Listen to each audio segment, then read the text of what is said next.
All truth passes through three stages. First, it is ridiculed. Second, it is violently opposed. Third, it is accepted as being self-evident. Talent hits a target no one else can hit. Genius hits a target no one else can see.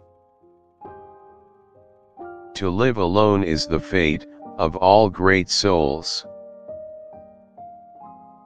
The doctor sees all the weakness of mankind, the lawyer all the wickedness, the theologian all the stupidity.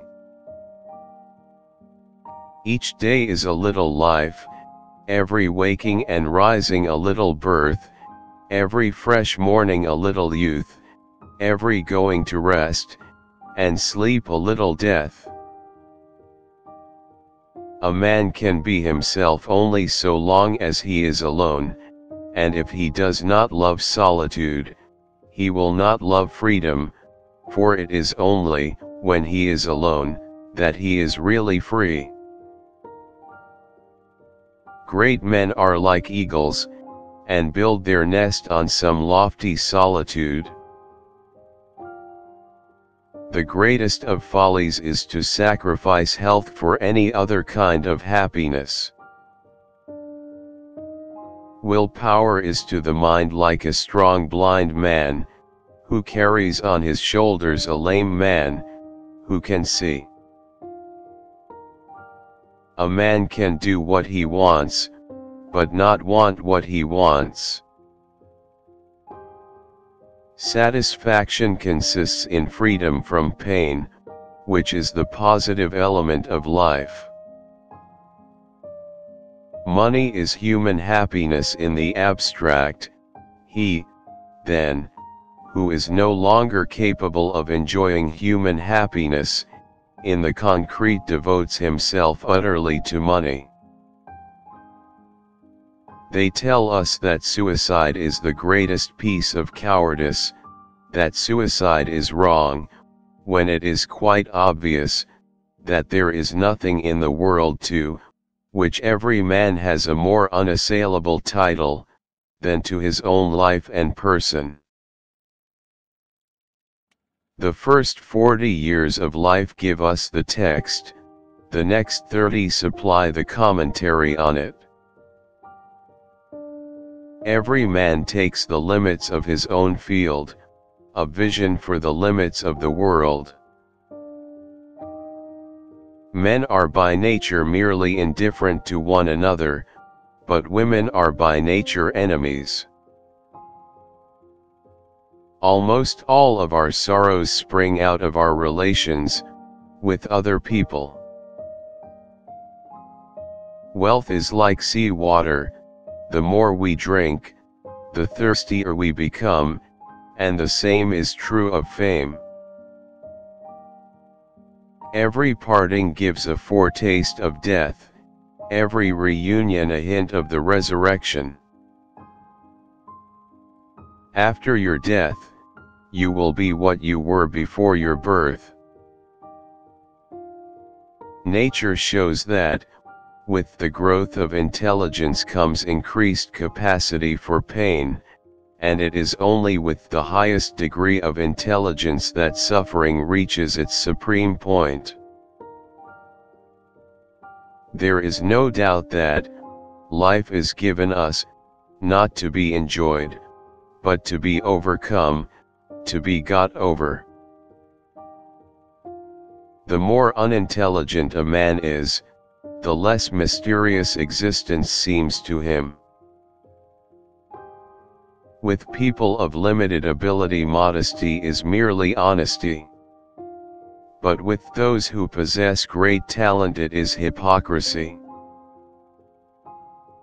Religion is the masterpiece of the art of animal training, for it trains people as to how they shall think. It is only at the first encounter that a face makes its full impression on us. Compassion is the basis of morality. The two enemies of human happiness are pain and boredom. It is a clear gain to sacrifice pleasure in order to avoid pain.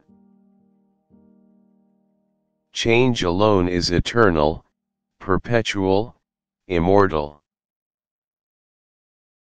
We forfeit 3/4 of ourselves in order to be like other people.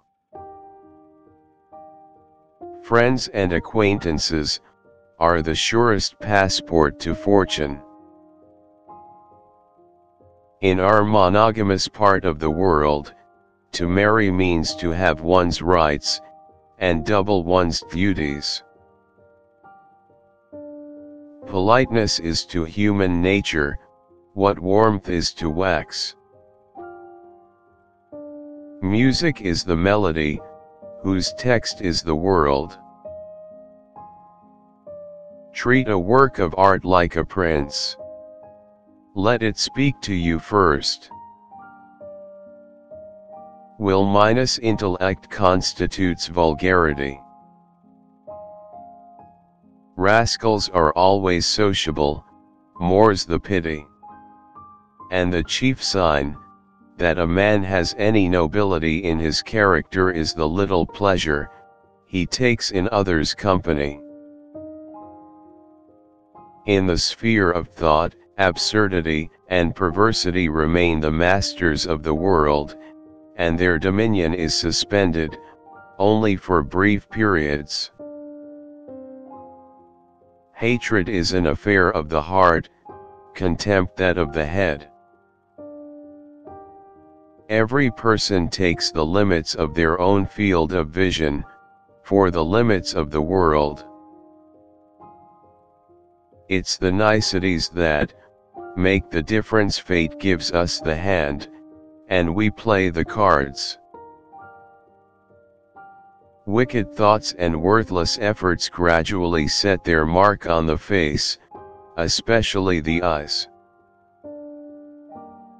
The wise have always said the same things, and fools, who are the majority, have always done just the opposite. Suffering by nature, or chance, never seems so painful as suffering inflicted on us by the arbitrary will of another. Reading is equivalent to thinking with someone else's head instead of with one's own.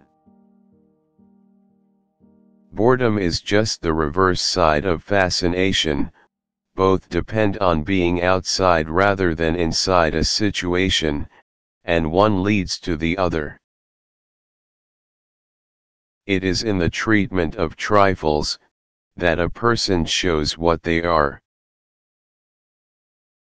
The greatest achievements of the human mind are generally received with distrust.